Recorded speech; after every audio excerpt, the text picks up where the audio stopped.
بسم الله الرحمن الرحيم.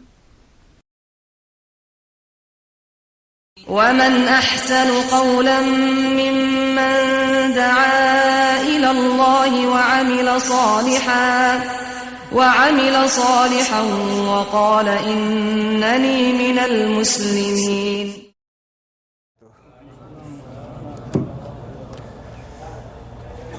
الحمد لله نحمده ونستعينه ونستغفره ونؤمن به ونتوكل عليه ونعوذ بالله من شرور أنفسنا ومن سيئات أعمالنا من يهده الله فلا مضل له ومن يضلله فلا هادي له ونشهد أن لا إله إلا الله وحده لا شريك له ونشهد أن محمدا عبده ورسوله أما بعد فأعوذ بالله من الشيطان الرجيم قال الله تعالى في كلامه الحكيم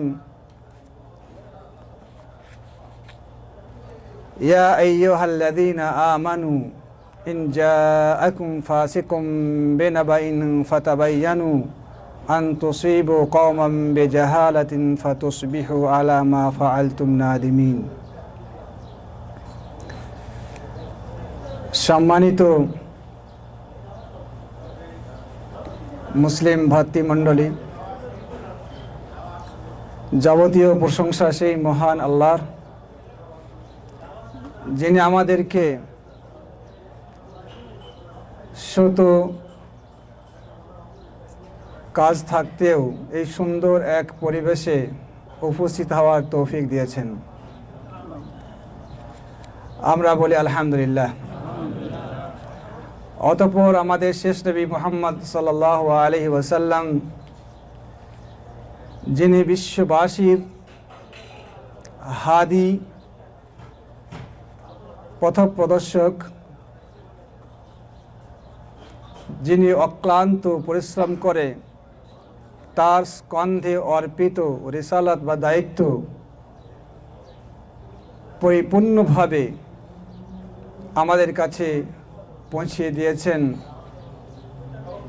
তার উপর তার পরিবার এবং সহচর সাহাবীবৃন্দ এবং কিয়ামত পর্যন্ত অনুসারী তাদের উপর শত শত শান্তির ধারা বর্ষিত হোক, আমিন। প্রিয় ভাই সকল, এমন এক বিষয় নিয়ে আজকে আপনাদের সামনে উপস্থিত হয়েছি, যে বিষয়টার কোনো রস এবং কষ কিছুই নেই। হয়তো আপনাদের শুনতে ভালো লাগবে না, পানি পানি লাগতে পারে, তাহলেও বিষয়টা কিন্তু খুবই গুরুত্বপূর্ণ। কোনো ভাই মাঝে মধ্যে এই প্রশ্ন করেন যে হাদিস দুর্বল বা মিথ্যা কেমন করে হতে পারে। তো আজকে আলোচ্য বিষয় শেখ বায়েজিদ হাফিজুল্লাহ ঘোষণা করে দিয়েছেন মুস্তালাহুল হাদিস, অর্থাৎ হাদিসের পরিভাষা। হাদিসের পরিভাষা আগেই বলে দিয়েছি যে বিষয়টা অত শুনতে ভালো লাগবে না, না লাগতেও পারে, কিন্তু যে ভাইরা একটু মন দিয়ে শুনবেন তাহলে বুঝে আসবে, আর বুঝে আসলে একটু ভালো লাগবে, আর যদি বুঝে না আসে তাহলে কিন্তু ভালো লাগবে না।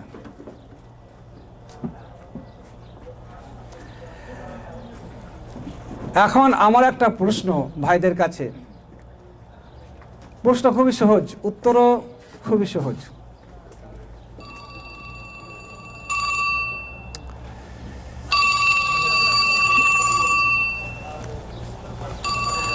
প্রশ্ন হচ্ছে এই যে মাটির হাঁড়ি, আমরা তো সবাই চিনি কি চিনি না,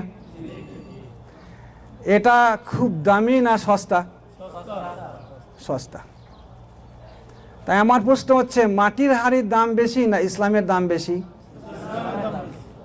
ইসলামের দাম বেশি। উত্তর খুব সহজ, প্রশ্ন সহজ, তাই না? এরকম প্রশ্ন দিয়ে পরীক্ষায় রাখা হয় তাহলে খুব সুবিধা হয় ছাত্র ভাইদের, তাই না? মাটির হাঁড়ির দাম বেশি না ইসলামের দাম বেশি? ইসলামের দাম বেশি। হুজুর এটা তো খুব সহজ প্রশ্ন। প্রশ্নের উত্তর ঠিক, কিন্তু আমাদের অবস্থা এই প্রশ্নের সঠিক উত্তর দেয় না। কারণ আমরা দুনিয়ার ক্ষেত্রে খুবই সচেতন।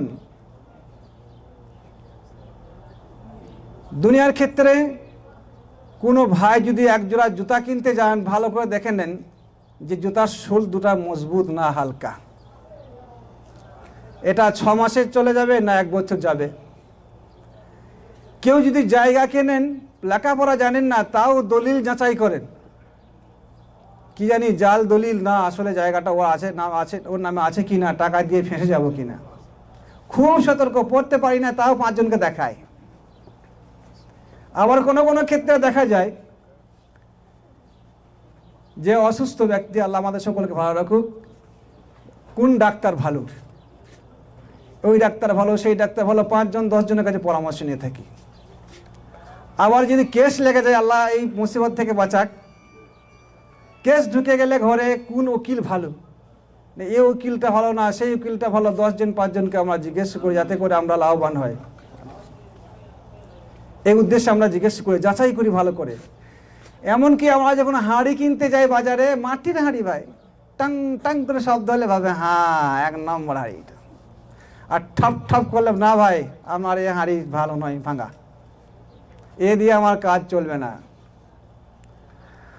এমনকি যারা ডিম ক্রেতা, ডিম কিনে বেড়ায়, তারাও দেখবেন যে 5 টাকার ডিম সে আবার কাগজ মুড়িয়ে সূর্যপানে তাকিয়ে দেখে যে অবস্থাটা কি, যাচাই মাচাই করে খুব।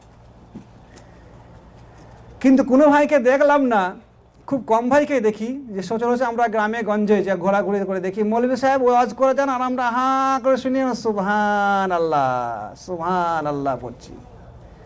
আর সে কোনখান থেকে বলছে, সত্য না মিথ্যা, না গাঁজাখড়ি, না শিরক, না বিদাত, তার মা বাপ আছে কি না, ঘটনাটা আর কোনো পরম্পরা আছে কি না, কোনো আমাদের যেমন আমাদের হুজুর বলেছে তাই, হুজুর যা বলেছেন তাই, এক্ষেত্রে আমাদের আর বেশি জানা দরকার নাই। আমরা এরকম করি না? তাহলে বাস্তব অবস্থা যেটা, সে অবস্থা বলে দিচ্ছে যে মাটির হাঁড়ি থেকে ইসলামের দাম কম। আমাদের মুখ সেটা সমর্থন করবে না, কিন্তু আমাদের অবস্থা বা কর্ম সেটা সমর্থন করছে, করিয়ে দেখিয়ে দিচ্ছে। আপনারা আবার উল্টো প্রশ্ন করতে পারেন ভাই, যে রসুলের হাদিস আপনি বলছেন যাচাই করতে হবে, আমাদের এই ডিম যাচাই করার মতো, দিনকে আবার আমরা যাচাই করবো কি? এটা তো রসুলের হাদিস তো হাদিসই, রসুল হাদিস দুর্বল হবে কেমন করে, রসুল হাদিস আবার মিথ্যা হয় কেমন করে, এটা তো বুঝে আসে না হুজুর। এই প্রশ্নের উত্তরে হবে আজকে আমার এই আলোচনা। এই প্রশ্নের উত্তর হচ্ছে আমার আজকের এই আলোচনা। রাসূল সাল্লাল্লাহু আলাইহি ওয়াসাল্লামের জামানায় তার হাদিসে কোনরূপ 2 নম্বর আবর্জনা প্রবেশ করতে পারেনি। সাহাবীদের যুগেও এবং তাবিদের যুগেও তারা রাসূল সাল্লাল্লাহু আলাইহি সাল্লামের নামে কোনো রকম মিথ্যা রূপ বা কোনো মিথ্যা কথা প্রবেশ করায়নি। কিন্তু তারপরে বিভিন্ন কারণে রাসূল সাল্লাল্লাহু আলাইহি সাল্লামের নামে মিথ্যা কথা ঢুকানো হয়েছে। তার মধ্যে কিছু নমুনা আপনাদেরকে বলছি। 1 নম্বর কারণ হচ্ছে, কিছু নাস্তিক মানুষ ইসলামের ভাবমূর্তি নষ্ট করার জন্য রসুলের নামে হাদিস তৈরি করেছে। যেমন নুখবাতুল ফিকর একটা কিতাব রয়েছে, তার ব্যাখ্যা করেছেন ডক্টর সাদ আল হুমায়দি। তিনি তার এই কিতাবে লিখছেন যে একটা হাদিস তৈরি করেছে নাস্তিকরা এই উদ্দেশ্যে, যে উদ্দেশ্যটা এখনো বললাম। হাদিস হচ্ছে, ইন্নাল্লাহা খালাকাল মালাইকাতা মিন শা'রি যিরাইহি ওয়া সাদরিহি। আল্লাহ সুবহানাহু ওয়া তাআলা ফেরেশতাদেরকে সৃষ্টি করলেন তার বুকের চুল থেকে এবং হাতের চুল থেকে। এর কোনো মাথা ছাতা আছে? যারা বিধর্মী তারা ভাবে একটা বাজে ধর্ম। আবার কেউ হাদিস তৈরি করেছে ফিকার মশলা নিয়ে। আমি এই ফিকাটা ভালোবাসি, সেই জন্য আমার ফিকাকে জয়ী করার জন্য রসুলের নামে মিথ্যা হাদিস তৈরি করা হয়েছে। হাদিস হচ্ছে এই, মান রাফা ইয়াদাইহি ফালা সালাতা লাহু। যে ব্যক্তি নামাজে হাত উত্তোলন করলো, রফায়দান করলো, তার নামাজ নেই। 2 নম্বর মাল, এটা মিথ্যা হাদিস, as-সুন্নাতু মাকানাতুহা। 3 নম্বর হচ্ছে আল মাতলাবু শাখসি বা আল ইখতিলাফুল মাযহাবি। এটা আগে বলে দিই যে ইমামদের বরত্ব প্রমাণ করার জন্য এক এক মাযহাবের মানুষেরা ইমামদের বরত্ব প্রমাণ করার জন্য রাসূলের নামে মিথ্যা হাদিস রচনা করে, যেটা আপনি অনেক সময় বলে থাকি, আপনারা হয়তো শুনেছেন। বলা হয়েছে আল্লাহ রাসূল নাকি বলেছেন, সায়াকুনু রাজুলুন ফি উম্মতি ইউকালু লাহু আবু হানিফা রাহিমাহুল্লাহ হুয়া সিরাজ উম্মতি ওয়া সায়াকুনু রাজুলুন ফি উম্মতি মুহাম্মদ বিন ইদ্রিস ইউকালু লাহু মুহাম্মদ বিন ইদ্রিস আশ-শাফিঈ হুয়া আদাররু লি উম্মতি মিন ইবলিস। নাউযুবিল্লাহ। যারা আবু হানিফা রাহমাতুল্লাহ আলাইহির অন্ধ অনুসরণ করেন, তারা তাদের এবার আবু হানিফা রাহিমাহুল্লাহ এই ইজ্জত বাড়াবার জন্য বললেন রাসূলের নাম দিয়ে যে আল্লাহ রাসূল বলে গেছেন যে একটা লোক আসবে আমার উম্মতের মধ্যে, তার নাম হবে আবু হানিফা নুমান বিন সাবিত, আর সেই লোকটা আমার উম্মতের জন্য উজ্জ্বল প্রদীপ হবে। আর একটা লোক আসবে, তার নাম হবে মুহাম্মদ বিন ইদ্রিস, তিনি আমার এই উম্মতের জন্য শয়তানের চাইতে বেশি ক্ষতিকারক হবে। আবার এরা তার পাল্টা জবাব দিল একই ধরনের। এই অর্থেও হাদিস তৈরি করা হয়েছে রাসূলের নামে। আবার নিজের মতলব সিদ্ধি করার জন্য কেউ কেউ হাদিস তৈরি করেছে। একজন দেখলো যে বেগুন বিক্রি হচ্ছে না, ইবনুল কাইয়িম তার কিতাবে লিখেছেন আল মাজমুয়ার মধ্যে এই কথাটা, বেগুন বিক্রি হচ্ছে না, তাই বেগুনের ফজিলত নিয়ে এসে হাদিস তৈরি করলো। ওয়া ইন্নামা ফিল বাদিনজানি শিফাউন মিন কুল্লি দা। দেখুন তো কত সুন্দর আরবি। বলা হচ্ছে বেগুনে রয়েছে নানা রকম আরোগ্য, বেগুন খেলে কি হবে, অনেক রোগ ভালো হয়ে যাবে। আর আমরা জানি বেগুন খেলে চুলকানি হয়। তো বেগুন বিক্রেতা সে বেগুন বেচার উদ্দেশ্যে এই হাদিস তৈরি করে ফেলল। আবার রয়েছে আল মাতলাবুস সিয়াসি, রাজনৈতিক কারণে কেউ কেউ হাদিস তৈরি করেছে, যেমন যেটা শিয়ারা করেছে। তারা হাদিস তৈরি করেছে হুব্বু আলিয়িন হাসানাতুন লা তাদুররু মাআহা সাইয়্যাতুন ওয়া বুগযু আলিয়িন সাইয়্যাতুন লা তানফাউ মাআ হাসানাতুন। আলী রাদিয়াল্লাহু আনহুর মহব্বত এত দৃঢ় যে তার মহব্বত এমন একটা হাসানাত, এমন একটা নেকি যে সেই নেকিকে কোনো গুনাহ নষ্ট করতে পারবে না। আর আলী রাদিয়াল্লাহু আনহুর যদি কোনো মানুষ তাকে ভক্তি না করে, তাকে ঘৃণা বাসে, তাহলে সে এমন একটা পাপ যে পাপ তার কোনো নেকি কাজে আসবে না, যে পাপের কারণে তার নেকি কোনো কাজে আসবে না। এইগুলো তৈরি করা হয়েছে। তো এরকম ঘটনা যখন ঘটতে আরম্ভ করলো, তখন মুহাদ্দিসিন কিরাম ওয়াল ইযাম তারা কি করলেন, এর একটা চিকিৎসার ব্যবস্থা করলেন। সেই চিকিৎসা কি, সেটা হচ্ছে পরম্পরা। পরম্পরা বলতে সিলসিলাতুর রাওয়াত, তার বর্ণনাকারীদের যে চেন একের পর এক ধারাবাহিক বর্ণনা করেছে, একে বলা হয়। পরে আমি সে কথা বলছি। তারা বললেন যে আমরা এমনি আর কারো মুখে কথা শুনছি না, যেহেতু গোলমাল আসতে শুরু করেছে হাদিসের নামে।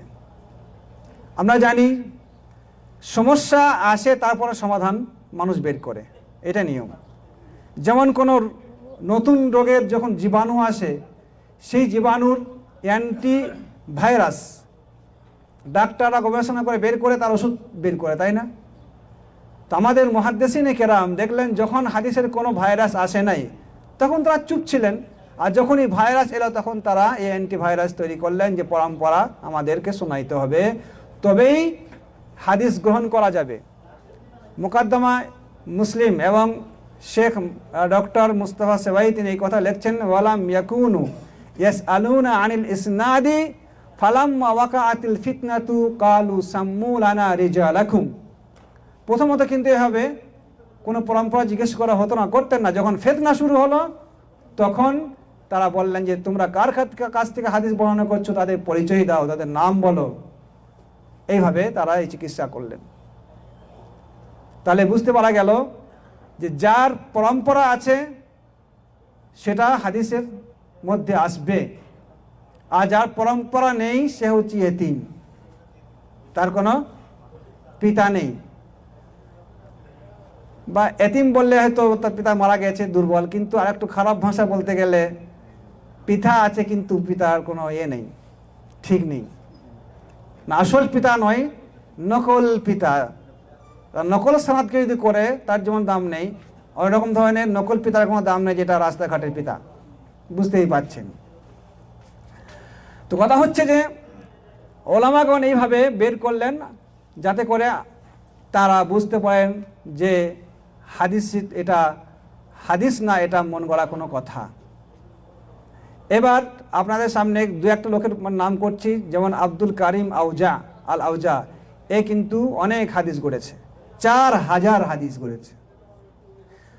খলিফা মামুন মনে হয় যত সম্ভব, তিনি তাকে হত্যা করেছিলেন। হত্যার মঞ্চে চাপানোর সময় তাকে যখন চাপানো হয় তখন তো বলেছিল, এ খালিফা, ইয়া খালিফাতুল মুসলিমিন, আমি তো 4000 হাদিস তৈরি করেছি, তো আমাকে মেরে ফেলবেন কিন্তু আমার কথা তো আপনি বাদ দিতে পারবেন না। তখন তিনি বলেছিলেন, আল্লাহর দুশমন আব্দুল্লাহ বিন মুবারক, ইসহাক বিন রাহওয়াই, এই বড় বড় পণ্ডিত থাকতে তোমার এই 2 নম্বর মালগুলো ছাঁকাই করে বের করতে কোনো অসুবিধা হবে না। তারপরে রয়েছে গোলাম খলিল, বিশাল একজন সুফি মানুষ, ইরাক বাড়ি ছিল তার, যখন মারা যান তখন তার শোক পালন করার জন্য ইরাকের দোকানপাট বন্ধ হয়ে গেছিল। তিনিও শত শত হাদিস গড়েছিলেন কোরআনের ফজিলত বর্ণনা করার জন্য। তাকে জিজ্ঞেস করলো, আপনি এটা করেছেন কেন?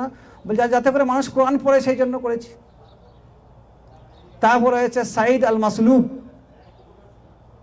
আর বায়ান বিন সামান, এ ধরনের অনেক রয়েছে যারা মিথ্যা হাদিস তৈরি করেছে। তাই ওলামাগণ মোটা মোটা বই লিখে ফেলেছেন যে মিথ্যা হাদিসগুলো যেখানে জমা করা হয়েছে, মওজুআত আল মওজুআত ইমাম সানাআনি, আল মওজুআত ইবনুল কাইয়িম, তাজকিরাতুল মওজুআত মুহাম্মদ তাহির আল ফাতানি, তাজকিরাতুল মওজুআত মুহাম্মদ তাহির আল কাইসরওয়ানি, এই ধরনের লেখক রয়েছে যারা ওই সমস্ত মওদু হাদিস সেখানে তারা জমা করে দিয়েছেন আমাদের সুবিধার্থে। তাহলে আমরা বুঝতে পারছি যে রাসূল সাল্লাল্লাহু আলাইহি ওয়াসাল্লাম নামে কি ঘটেছিল বা কি ঘটতে আরম্ভ করেছিল, তাই আমাদেরকে এই ইলম বা এই জ্ঞান আমাদের দরকার পড়ে গেছে। এবার সানাদটা বা পরম্পরা যেটা ইমামরা বললেন সেটা হচ্ছে, যেমন একজন মুহাদ্দিস হাদিস বর্ণনা করছে, ইমাম বুখারীর জন্য বলছে ধরুন, যে তিনি যে হাদিস বর্ণনা করেছেন তার উস্তাদ থেকে, তিনি তার উস্তাদ থেকে এই করতে করতে রাসূল পর্যন্ত পৌঁছে গেছে, এই যে একটা ধারাবাহিকতা, এটাকে বলা হয় পরম্পরা বা সানাদ আরবিতে। এটা ভালো করে আমাদের বুঝে রাখা দরকার। এবার আমি আসব দুর্বল হাদিস বা দঈফ হাদিস। এই হাদিসগুলো আমরা কেমন করে জানবো, এটা কেমন করে হবে? দেখুন, আগেটা হলো মিথ্যা, এটা হাদিসই নয়, এটা কোনো পরম্পরাই নেই। আর দ্বিতীয়, এটা হচ্ছে হাদিস, তার পরম্পরা আছে কিন্তু দুর্বল। আপনি প্রশ্ন করেছেন না যে ভাই দুর্বল কেমন করে হবে, মিথ্যা হবে কেমন করে, মিথ্যা জবাব পেয়ে গেলেন। এবার দুর্বল কেমন করা হয়, আবু হুরায়রা বর্ণনা করছেন হাদিস রাসূলের নাম দিয়ে, এটা আবার কেমন করে দুর্বল হয় ভাই, বুঝে আসে না। এইটা সেটা বোঝাবার জন্য বলছি। এটা হবে এই পরম্পরার উপর ভিত্তি করে, যে হাদিসের পরম্পরা যারা ইমামরা ঠিক করেছেন, যদি এটা নিঃসন্দেহ হয়, এর ধারাবাহিকতা ঠিক থাকে, তাহলে সেটা শুদ্ধ হাদিস হবে। আর যদি তার মধ্যে ত্রুটি পরিলক্ষিত হয়, তাহলে সেটা দুর্বল এবং সন্দেহযুক্ত হাদিস হবে। আর এটা আমরা দেখব, প্রথমত দেখব যে হাদিস এর যে পরম্পরা যদি ছিন্ন থাকে, তাহলে সেই হাদিসটা কি হবে, দুর্বল হয়ে যাবে, ধারাবাহিকতা নেই, মাঝখানে গ্যাপ হয়ে গেছে। যদি এরকম থাকে তাহলে সে হাদিসটা দুর্বল হয়ে যাবে। আর পরম্পরার ত্রুটি একরকম না হওয়ার জন্য দুর্বল হাদিসের নাম আলাদা হয়েছে। একই ধরনের কিন্তু ত্রুটি হয় না, মানে পরম্পরা যেটা ছিন্নতা হয়তো একটা কাটলো, কিংবা দুজন, কিংবা একজন, কিংবা পরপর, কিংবা মানে এক গ্যাপ দিয়ে দিয়ে, এই বিভিন্ন রকম হওয়ার জন্য হাদিসের নামও দুর্বল হাদিসের নাম আলাদা হয়। যেমন ধরুন, প্রথম হচ্ছে আল মুআল্লাক। মুআল্লাক একটা দুর্বল হাদিস। দেখা গেছে যে মুহাদ্দিসিনের পরে যে মুহাদ্দিস হাদিস বর্ণনা করছেন, তার পরে পরেই একটা রাবির বা একজন বর্ণনাকারীর গ্যাপ রয়েছে, বাদ পড়ে গেছে, অথবা তার অধিক পরপর দুজন রাবি নেই। সেটা কোথায়? সানাদের প্রথম দিকে, মানে মুহাদ্দিসদের শুরু থেকে, ওপর দিকে নয়, নিচে থেকে। একজন গ্যাপ রয়েছে কিংবা দুজন গ্যাপ রয়েছে কিন্তু পরপর, এটাকে বলা হয় মুআল্লাক। 2 নম্বর হচ্ছে আল মুআদাল, যে এমন পরম্পরা যার মাঝখান থেকে দুজন অথবা তার অধিক পরপর গ্যাপ রয়েছে বর্ণনাকারী, এটাকে বলা হয় কি? মুআদাল। আর 3 নম্বর হচ্ছে মুরসাল, যে সব ঠিক আছে, একদম সাহাবীর আগে তাবেঈর কাছে থেকে সাহাবীর আর নাম উল্লেখ করা হয় নাই, শেষে তার কোনো সাহাবীর নাম নেই, একে বলা হয় মুরসাল, এই পর্যন্ত ছেড়ে দেওয়া হয়েছে। আর রয়েছে মুনকাতা, এটা প্রথমে হতে পারে, মাঝখানে হতে পারে গ্যাপ, এবং শেষে হতে পারে। শর্ত হচ্ছে একজন রাবির সেখানে গ্যাপ রয়েছে বা বাদ পড়ে গেছে, একে বলা হয় মুনকাতা। এই সমস্ত হাদিসগুলো দেখুন সানাদের উপরে অবস্থা করে ভিত্তি করে আমরা সেগুলো সন্দেহ করছি, কারণ রাসূল সাল্লাল্লাহু আলাইহি ওয়াসাল্লাম হাদিস হতেও পারে, না হতে পারে, গ্যাপ যেহেতু আছে। আবার এমনও হতে পারে যেগুলো বলা হয় মুদাল্লিস, এটা আমাকে চালাক বান্দা।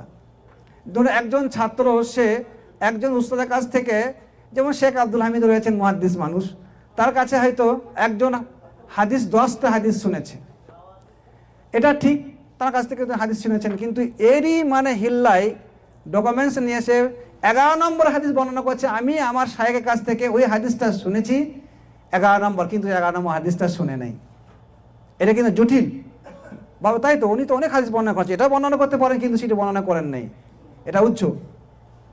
অথবা এমন হতে পারে যে এমন এক শায়েখের নাম নিচ্ছেন, যে শায়েখের যুগে তিনি বেঁচে ছিলেন ছাত্র, এবং তার সঙ্গে সাক্ষাৎ হয়েছে, কিন্তু এই প্রমাণ নেই যে আমি তার সঙ্গে, সে তার শায়েখের কাছ থেকে হাদিস বর্ণনা করেছে, অথবা বলছে আমি হাদিস বর্ণনা করেছি।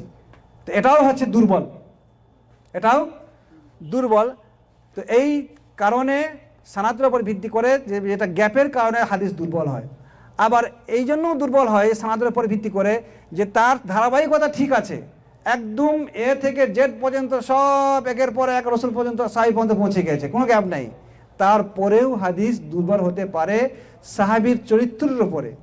মাঝে একটা লোকের নাম এলো, যেমন আব্দুর রহমান আল ওয়াসিতি, একদম মুহাদ্দিস, একজন প্রসিদ্ধ। এই ব্যক্তি সম্পর্কে সবারই আপত্তি যে মিথ্যা বলতো। তো এই মিথ্যা ব্যক্তির নাম যদি পরম্পরায় এসে যায়, তাহলে হাদিস কি?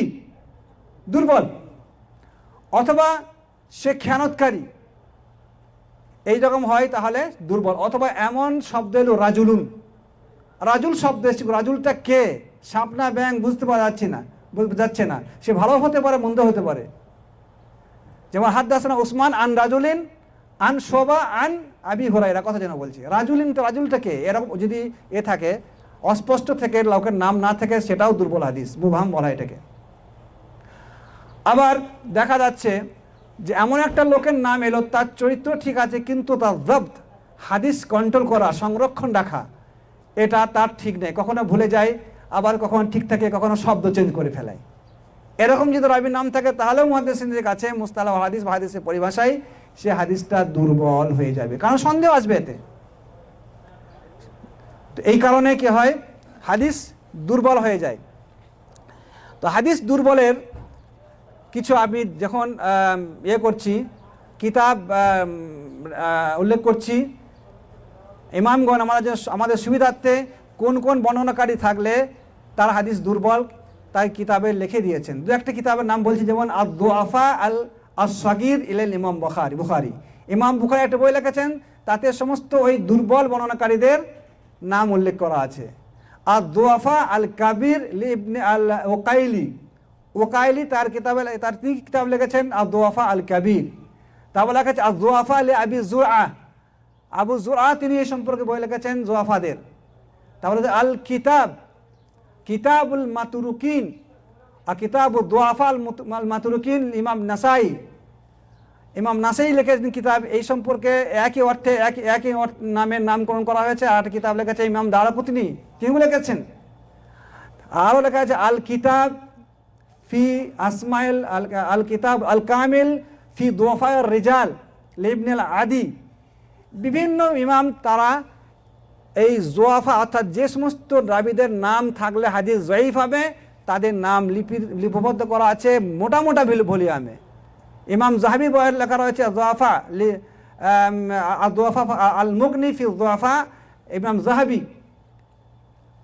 লিসানুল মিজান রয়েছে যাহাবির, তারপরে মিজানুল ইতিদাল রয়েছে ইবনে হাজার আসকালানি, উল্টোপাল্টা বলা হলো, আগেরটা হচ্ছে ইবনে হাজার আসকালানি আর এটা হচ্ছে ইমাম যাহাবি। যাই হোক, তো এই কিতাবের নাম আমাদেরকে বুঝিয়ে দিচ্ছে যে অনেক মানুষ যারা হাদিস বর্ণনা করেছে তাদের নাম থাকলে হাদিসগুলো দুর্বল হবে, যারা আমাদের থেকে অনেক আগে এসছেন। তো এই কারণে কি হচ্ছে, হাদিস দুর্বল হয়ে যাচ্ছে। এবার আমি আসবো, জানি না সময় কতটা আছে, কোন হাদিসগুলো আমরা মানব। সংক্ষেপে বলা হলো, এতে অনেক মুস্তালাহ হাদিস, যে কয়েকটা নাম আপনার শুনলাম, যে মশহুর হাদিস আছে, মওকুফ হাদিস আছে, মুরসাল তাবিঈ আছে, মুরসাল সাহাবা আছে, মুরসাল কেবারুস সাহাবা, মুরসাল সিগারুস সাহাবা, অনেক ঝামেলা আছে। সেই ঝামেলার কথা তুললে তার সমাধান করতে করতে আমার সময় আর থাকবে না, আমি আসল কথাগুলো বলতে পারবো না, সোজা কথা। তা যাই হোক, আপনাদেরকে মোটামুটি একটা ধারণা দিলাম, শুধু সব আপনাদের দিয়ে দিলাম তা বলছি না, একটা ধারণা দিলাম যে হাদিস কেন মিথ্যা হয় এবং হাদিস কেন দুর্বল হয় রাসূল সাল্লাল্লাহু আলাইহি ওয়াসাল্লামের হাদিস। তা বুঝতে পারলেন যে কেউ যদি বলে যে না ভাই আবু হুরায়রা বর্ণনা করছেন রাসূলের হাদিস দুর্বল কেমন করে হবে, এটা কিন্তু বলা ঠিক হবে না। কারণ আমাদেরকে আগেই বললাম যেমন যে দেখতে হবে যে হাদিসটা কিভাবে এসেছে, কোন পথ দিয়ে এসেছে, সেই পথটা সন্তোষজনক, সেটা সঠিক পথ না বেঠিক পথ। কিন্তু পথ তো খুব লম্বা ভাই, 1400 বছর আগেকার পথ। রাসূল সাল্লাল্লাহু আলাইহি ওয়াসাল্লামের হাদিসটা আমাদের কাছে, আপনার কাছে যে পৌঁছাইলো, এটা কি বাংলাদেশ আর সৌদি আরব, এটা তো কাছে 4-5 ঘন্টার রাস্তা। আর রাসূলের যুগ থেকে না আমাদের এই যুগ পর্যন্ত কত পথ হাঁটা বলেন তো, অনেক 1400 বছর আগেকার। তো যাই হোক, তো এই পথ আমরা দেখতে পাবো কোন পথ দিয়ে আমাদের কাছে হাদিসটা এসছে, সেই আপনার কথাগুলোকে যাচাই করার জন্য ইমামরা এই পরম্পরার বা এই মুস্তালাহ ওয়াল হাদিসের ব্যবস্থা করেছেন, যাতে করে আমরা সহজেই এটা উপলব্ধি করতে পারি কোনটা রাসূলের কথা আর কোনটা রাসূলের কথা নয়। তো ইমামরা এই লক্ষ্যে কী করেছেন, কিছু নীতিমালা গ্রহণ করেছেন, যাতে করে আমরা চিহ্নিত করতে পারি রাসূলের হাদিস এবং যেটা রাসূলের হাদিস নয় সেইটা। এবার আমি আলোচনা করব সহিহ হাদিস। আমরা অনেকে বলতে পারবেন যে ভাই আমরা দেখো হাদিস করেন, এই যে জয়ীফ হাদিস বলছেন, এই যে আপনি মুনকাতা হাদিস বললেন, এই যে আপনি মুরসাল হাদিস, এটা তো রাসূলের হাদিসও নয়, এটা তো মানুষের তৈরি করা, আপনারা তো হাদিস মানেন না, তাই না? কিন্তু ভাই দেখুন, আমরা কিন্তু রাসূল সাল্লাল্লাহু আলাইহি ওয়াসাল্লামের হাদিস গড়ছি না, আমরা যেগুলো হাদিস বলছি না, কিন্তু মুস্তালাহুল হাদিস বলছি। কথা শুনুন, আমরা এটা রাসূলের নামে একটাও হাদিস বলি নাই, মুস্তালাহ হাদিস বলছি না যে রাসূল সাল্লাল্লাহু আলাইহি ওয়াসাল্লাম বলেছেন যে সহিহ হাদিস এইটা, রাসূল সাল্লাল্লাহু আলাইহি ওয়াসাল্লাম বলেছেন মওযু হাদিস এইটা, রাসূল সাল্লাল্লাহু আলাইহি ওয়াসাল্লাম বলেছেন মুরসাল হাদিস এইটা, বলেছে কি?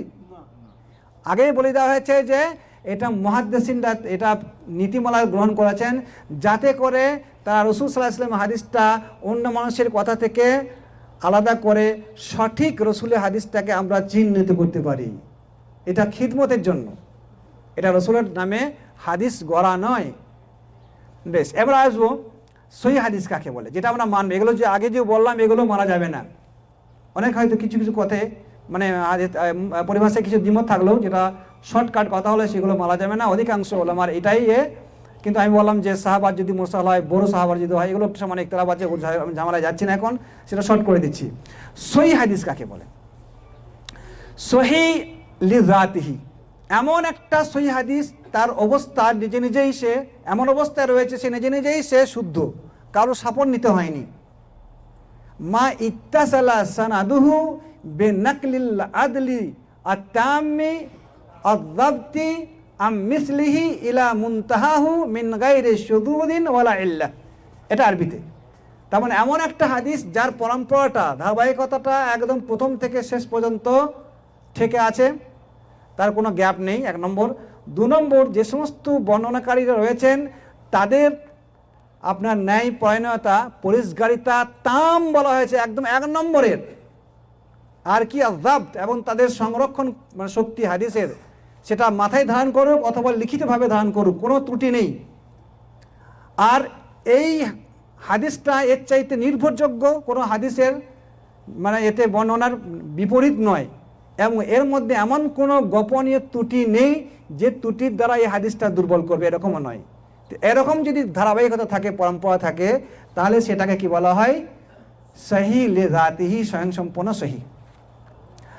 আর হচ্ছে আল হাসান লেজাতিহি। হাসান লেজাতিহি এবং সহি লেজাতিহি একই জিনিস শর্টকাটে, যে শুধু একটু পার্থক্য, যে সহি লেজাতিহি বর্ণনা করা হয়েছে 1 নম্বর, তারা হচ্ছে ন্যায়ন্যায্য মানুষ, পরেশগার মানুষ, ইনসাফওয়ালা মানুষ, এবং তাদের ধারণ শক্তি 1 নম্বরের। কিন্তু হাসান লেজাতিহির একটু কম, তারাও ভালো পরেশগার, কিন্তু এই দরজায় একটু কম। কিসে? আদালতে। তো তাছাড়া সবই একই ধরনের। যদি এরকম হয় তাহলে জানতে হবে সেটা উত্তম, স্বয়ংসম্পূর্ণ হাদিসটা উত্তম। সেই জন্য দেখবেন হাদিসে যারা পড়েছেন কিছু কিছু হাদিস, তারা দেখবেন ইমামরা বলে দিয়েছেন যে হাদা হাদিসুন সাহিহ ওয়া হাদা হাদিসুন হাসানুন ওয়া হাদা হাদিসুন গরীবুন, এই কথা বলেছেন। আর 3 নম্বর হচ্ছে as-সাহিহ লিগাইরিহি, অপরের সাহায্য নিয়ে সে সহি হয়েছে, স্বয়ংসম্পূর্ণ না, আগেটার মতো নয়। এই হাদিসটা কেমন? এই হাদিসটা হচ্ছে হাসান লেজাতিহি, অর্থাৎ স্বয়ংসম্পূর্ণ যে উত্তম হাদিস, সেই হাদিসটাই শুধু একটু পার্থক্য। সেটা কি? হাসান লেজাতিহি শুধু একটা পদ দিয়ে বর্ণনা হয়েছে, আর সহিহ লিগাইরিহি যেটা যদি 2টো পদে হয় বর্ণিত হাদিসটা, ওই হাসান লেজাতিহি 2ভাবে বর্ণিত হয়েছে, 2 রাস্তায় এসছে। এইভাবে এসছে, একজন বলেছেন পরম্পরা, আর একটা পরম্পরায় বর্ণিত হয়েছে। যদি এরকম হয় তাহলে সেটা সহিহ লিগাইরিহি। কেন হয়েছে? অপরের সাহায্য নিয়ে, অপরের সাপোর্ট নিয়ে সে সহিহ লিগাইরিহি হয়ে গেছে। আর 4 নম্বর হচ্ছে হাসান লিগাইরিহি, সে নিজে নিয়ে স্বয়ংসম্পূর্ণ নয়, হাসান নয়, কিন্তু অপরের সাহায্য নিয়ে সে হাসান হয়েছে। এটা কি? এটা হচ্ছে আসলে দুর্বল হাদিস, কিন্তু যাফুন ইয়াসিরুন, মানে অল্প অল্প দুর্বল। দুর্বলতার মধ্যে পার্থক্য আছে। একজনের জ্বর হয়েছে, সে কিন্তু দুর্বল, হাঁটতে পারে, আর একজন মানে তার সেলাইন চলছে, এও দুর্বল। পার্থক্য আছে কি না?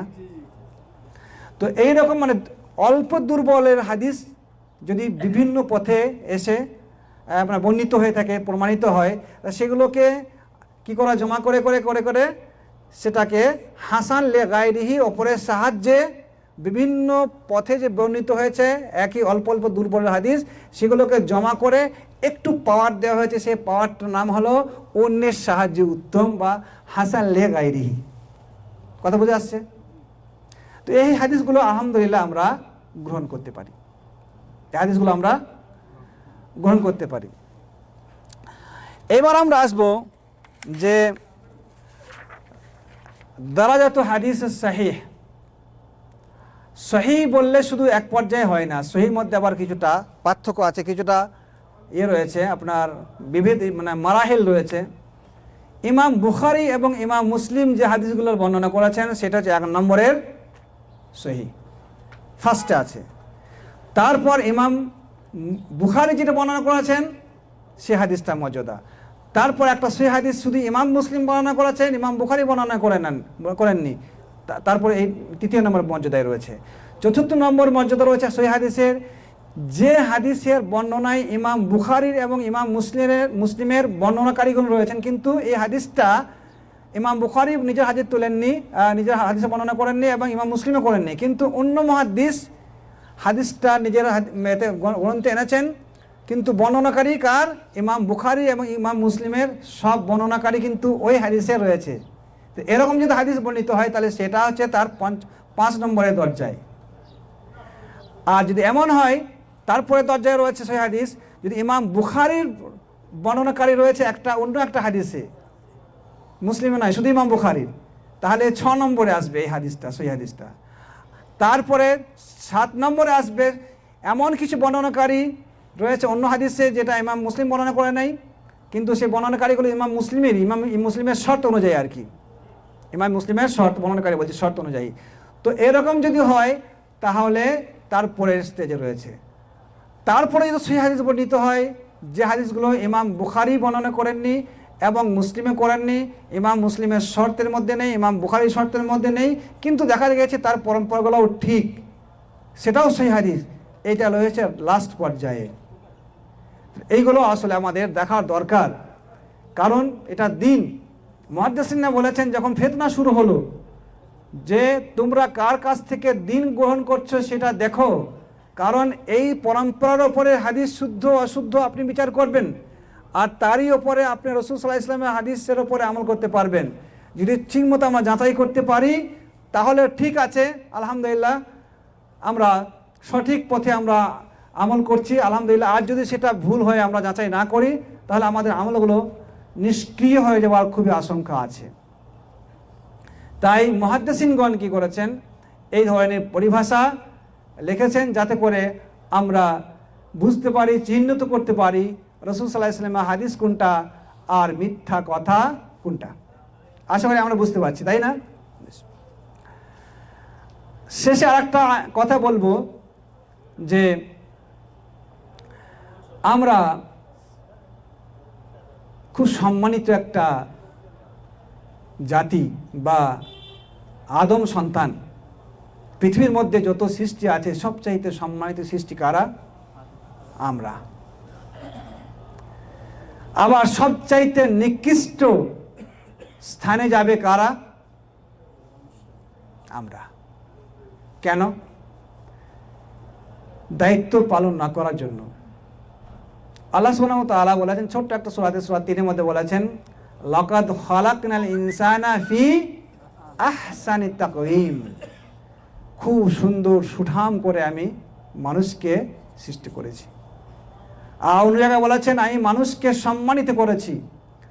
আর এই সম্মানের সবচাইতে বড় লক্ষণ হলো এই ব্রেনটা। এই ব্রেন দিয়ে মানুষ বড় বড় হাতি কন্ট্রোলে রাখছে, জাহাজ উড়িয়ে নিয়ে বেড়াচ্ছে এই দেশ থেকে ও দেশ।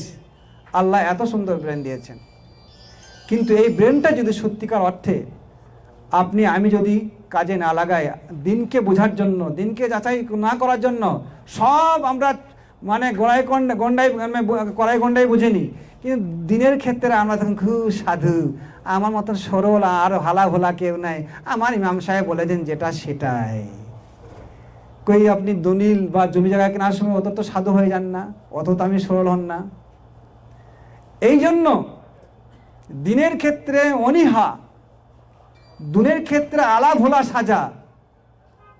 এই জন্য আপনাকে আমাকে কি করতে হবে? আল্লাহ বলেছেন আসফালাস সাফিলিনে যেতে হবে, সব থেকে নিচে নিকৃষ্ট জায়গায় যেতে হবে।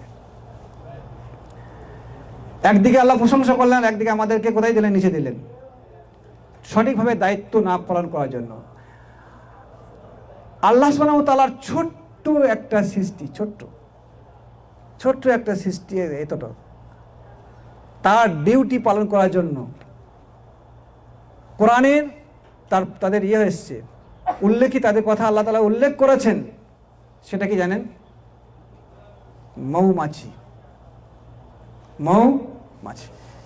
বেশ, এখানে আল্লাহ সুবহানাহু ওয়া তাআলা দেখুন আয়াতে বলেছে, সূরা আন-নাহলে আয়াতে বলেছেন 68 এবং 69 নম্বর আয়াতে বলেছেন ওয়া ওহা রাব্বুকা ইলান নাহলি আনিত্তাখিযি মিনাল জিবালি বুয়ুতান ওয়া মিনাশ শাজারি ওয়া মিম্মা ইয়ারিশুন সুম্মা কুলি মিন কুল্লি সামারাত ফাসলুকি সুবুলা রাব্বিকি যুলালা ইয়াখরুজু মিন বুতুনিহা শারাবুন মুখতালিফুন আলওয়ানুহু ফিহি শিফাউন লিন-নাস ইন্না ফি যালিকা লাআয়াতিন লিকাওমিন ইয়াতাফাক্কারুন।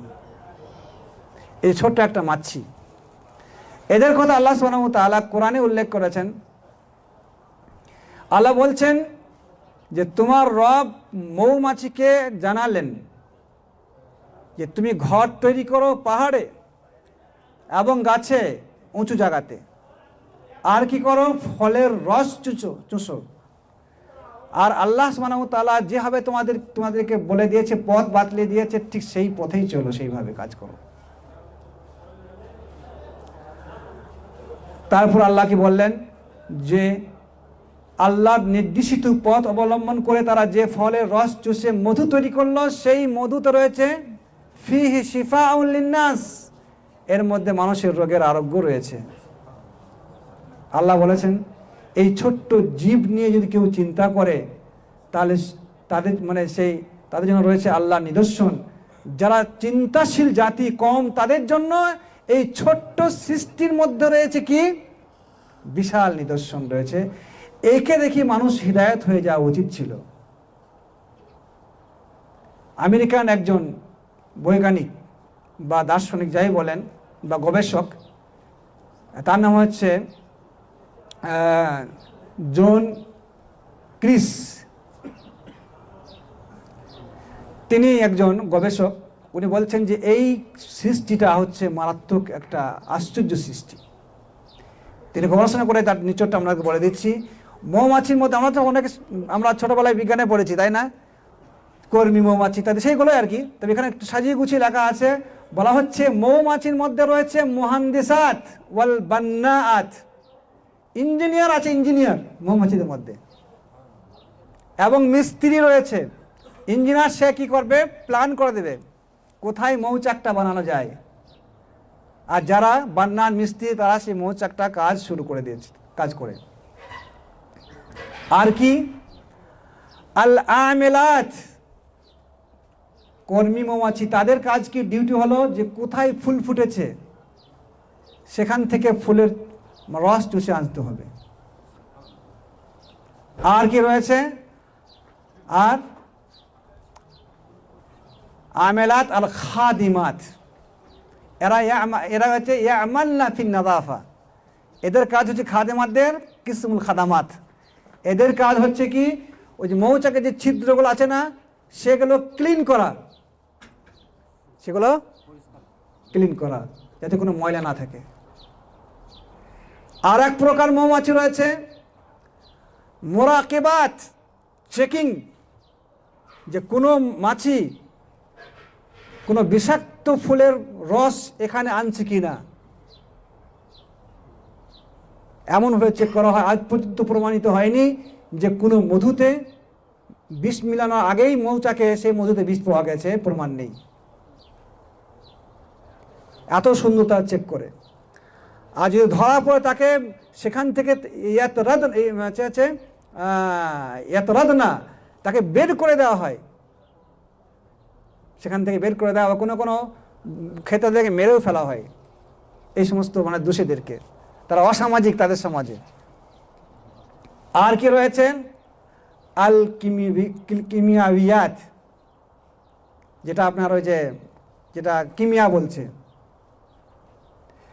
এগুলো কি করা হয়, এদের কাজ হচ্ছে মধু যেগুলো আছে সেগুলো এমনভাবে সংশোধন করা হয়, ফিল্টার করা হয়, যাতে করে আর কোনো পরে সেটা খারাপ হয়ে বিষাক্ত না হয়ে যায়। তারপরে এই সুন্দর মধুটা আসে। আর এই জন্য এই গায়েবী খবর আল্লাহ সুবহানাহু ওয়া তাআলাই জানেন। তাই আল্লাহ তাআলা বললেন ফিহি শিফাউন লিন নাস। তাহলে মৌমাছি কেমন ডিউটি পালন করছে আল্লাহ সুবহানাহু ওয়া তাআলার হিদায়াত মোতাবেক, আল্লাহ সুবহানাহু ওয়া তাআলার হিদায়াত পালন করছে বলেই তারা সঠিকভাবে মধু তাদের দ্বারা আমরা পাচ্ছি, আর তাতে আমাদের আরোগ্য রয়েছে। যদি মৌমাছিরা আমাদের মতো ফাঁকি দিত তাহলে কিন্তু এই শুদ্ধ মধু আমরা পেতাম না। আর আজ আমার মনে হয় সবচাইতে বেশি পাইল বা আপনার গুঁজামেল খাবারের মধ্যে থাকে এই মানুষের খাবারে, সবচাইতে বেশি 2 নম্বর থাকে। তাই বলে আমরা আসফালে সাফিলে যাবে না কেন? আমরা আমাদের ডিউটি আমরা ঠিকমতো পালন করি না। মৌমাছি পালন করেছে, তাই তার দ্বারা আল্লাহ সুবহানাহু ওয়া তাআলা সুন্দর মধু বের করে নিচ্ছে, আর সেটা আমাদের জন্য শিফা। আল্লাহ প্রশংসা করেছেন এখানে মৌমাছি। আমরা কি মৌমাছিদের মতো এই ছোট্ট একটা প্রাণী, এই প্রাণীর মতো ফিল্টার তৈরি করতে পারবো না? যে ফিল্টারে রসুলের নামে, দ্বীনের নামে কোনো আবর্জনা প্রবেশ করতে না পারে। এইটা হবে আমাদের প্রথম কর্তব্য। কারণ যদি আবর্জনাময় পথে আপনি আমি আমল করি, তাহলে চিরস্থায়ী জীবন সেখানে আমাদেরকে চিরস্থায়ীভাবে পৌঁছাইতে হবে। আপনি ডিম কিনতে গিয়ে পচানা ভালো ডিম পরীক্ষা করে নিচ্ছেন, কিন্তু বিশাল এক স্বার্থ আমাদের জন্য, আপনার জন্য অপেক্ষা করছে, দুনিয়া জীবন। সেখানে সুখী হওয়ার জন্য আমরা কই পদক্ষেপ নিচ্ছি ভাই? মৌলভী সাহেবরা টুপি লাগিয়ে যা বলছেন সেটা আমরা শুনে নিচ্ছি, কিন্তু আমাদের ফিল্টার নেই দিনকে বাঁচাবার জন্য, নিজে বাঁচার জন্য। আমাদের দিনের নামে এখন তো দুনিয়ার শেষ প্রান্তে আমরা এসে গেছি, ফিতনার যুগে। রাসূল সাল্লাল্লাহু আলাইহি ভাষায় আমরা ফিতনার যুগে রয়েছি, তাই এই ফিতনা থেকে বাঁচার জন্য আমাদেরকে বেশি মজবুত ফিল্টার করা দরকার। তাই আমি বেশি লম্বা করব না, কথা আমি শেষ করে দিচ্ছি। আমাকে যেতে হবে, নিজের একটু কাজে ব্যস্ত রয়েছি, সেখানে যাবো ইনশাআল্লাহ। তো আমি যে কথাটা বলতে চাচ্ছি, যে মুহাদ্দিসিনরা যে মুস্তালাহুল হাদিসের পরিভাষা তৈরি করেছেন, এটা একটা ফিল্টার। রাসূলের হাদিসকে ছেঁকে বের করার জন্য, মানুষের কথা হতে, ভুল কথা হতে রাসূল সাল্লাল্লাহু আলাইহি ওয়াসাল্লাম হাদিসকে ছেঁকে বের করার জন্য এই ফিল্টার তৈরি করা হয়েছে আমাদের সুবিধার্থে। আর এইটা সকলের জন্য হয়তো নয়, এটা করণীয় নয়, এটা ওলামাদের দায়িত্ব। তাই আমি বলবো যে আমাদের সমাজে যে ওলামা ভাইয়েরা রয়েছেন, আমরা সঠিকভাবে এই দায়িত্ব পালন করি, আর মাঝে মধ্যে এই বিষয় নিয়ে আলোচনা করে সাধারণ মানুষের মধ্যে একটা আমরা অনুপ্রেরণা আমরা সৃষ্টি করি, যে জাল এবং শুদ্ধ, দুর্বল এবং সবল হাদিস জানার একটা আমাদের আগ্রহ সৃষ্টি হয়, সেটা যেন আমরা করতে পারি। তাহলে ইনশাল্লাহ আস্তে আস্তে আমরা সঠিক যে দিন সেটা আমরা গ্রহণ করতে পারবো। আর যেটা হকের কোনো বিকল্প নেই ভাই। আপনি একরকম কথা বললেন, আমি একরকম কথা বলবো কেন? এর ইখতিলাফে অনেক কারণ আছে, এটা একটা আলাদা বিষয়। কেউ জাল হাদিসে কথা দিয়ে ফতোয়া দিচ্ছে, কেউ সহিহ হাদিসে কথা দিয়ে ফতোয়া দিচ্ছে, কেউ মিথ্যা হাদিস দিয়ে কথা বলছে, আবার কেউ দুর্বল হাদিস দিয়ে কথা বলছে। তো এক একটা হাদিসের এক একটা অর্থ এসে যাচ্ছে, আর মাঝখান থেকে আমাদের মতো আমরা যারা সাধারণ মানুষ, তারা একটা দ্বিধাদ্বন্দ্বের মধ্যে পড়ে যাচ্ছি। এই হুজুর বলছে এটা সুন্নত, আর ওই হুজুর বলছে ওইটা বিদআত, আমি যাই কোথা? সত্যিকারের সত্যি আমরা যাচাই বাছাই করে দিলাম, আমরা রাসূলের হাদিসের মধ্যে কোনো দ্বিধাদ্বন্দ্ব নেই, কোরআনের মধ্যে কোনো ইখতিলাফ নেই। আমরা সত্যিকারের যাচাই বাছাই করে যদি আমরা আমল করি, তাহলে কিন্তু নিশ্চয় আমরা সঠিক দিনের ওপর আমরা টিকে থাকবো আশা করি। আর আল্লাহর কাছে আমি এই দোয়া করছি, আল্লাহ তুমি আমাদেরকে শক্তি দাও এই ফিতনার যুগে। নানা রকম যে ফিতনা বেরিয়েছে, সেই ফিতনায় কাটিয়ে উঠে তোমার রাসূলের যে তোমার দেওয়া যে পথ, রাসূলের মাধ্যমে তুমি যে পথ দিয়েছো, সঠিক পথ, সিরাতে মুস্তাকিম, সেই সিরাতে মুস্তাকিমের উপরে তুমি আমাদেরকে চলার তৌফিক দাও। আসসালামু আলাইকুম ওয়া রাহমাতুল্লাহি ওয়া বারাকাতুহু।